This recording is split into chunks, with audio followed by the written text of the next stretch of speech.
একজন বিধবা নারী, একজন বিধবা মা কেমন আমলওয়ালা। এ পর্দার মায়েরা ও অত্র এলাকার বরগুনার মা বোনেরা যারা বাসা বাড়িতে আমার বয়ান শুনতেছো, মা তোমাদের উদ্দেশ্যে এই ঘটনা, তোমাদের উদ্দেশ্যে নসিহতটা আমি শেষবারের মতো বলে যাই। ও আমার এলাকার মা বোনেরা, মা গো, জুলফিকার আলী নকশবন্দি লেখে এক বিধবা মা তার স্বামী যখন মারা যায় তখন তার মাত্র একটা সন্তান। এই মায়ের পার্সোনাল কিছু আমল ছিল। খুতুবাতে জুলফিকার আল্লামা জুলফিকার আলী নকশবন্দি লেখে এই মা 4টা আমল করত, তার 4টা আমল রেগুলার ছিল, কোনোদিন সে মিস করতো না।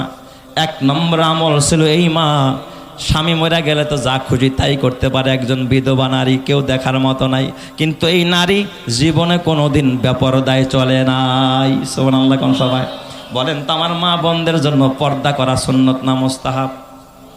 আরো জোরে কন। হ্যাঁ, পর্দা করা ফরজ। নামাজ যেমন ফরজ, পর্দা করা ফরজ। হজ, টাকা থাকলে হজ করা যেমন ফরজ, পর্দা করা ফরজ। রমজান আইলে রোজা রাখা যেমন ফরজ, পর্দা করাও তেমন ফরজ।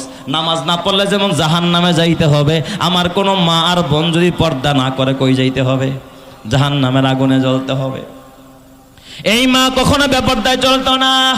এই জন্য মাকে ডাক দেয়া বলবো, মা, ও আমার মা, আমার সোনার মা বোনেরা, শোনো দিয়া মন, নারী হয়ে জন্ম তোমার পর্দা প্রয়োজন। পর্দা হলো দিনের বিধান, মেনে চলো তাই। পর্দা ছাড়া চললে নারীর কোনো মূল্য নাই। মেয়েরা যে মায়ের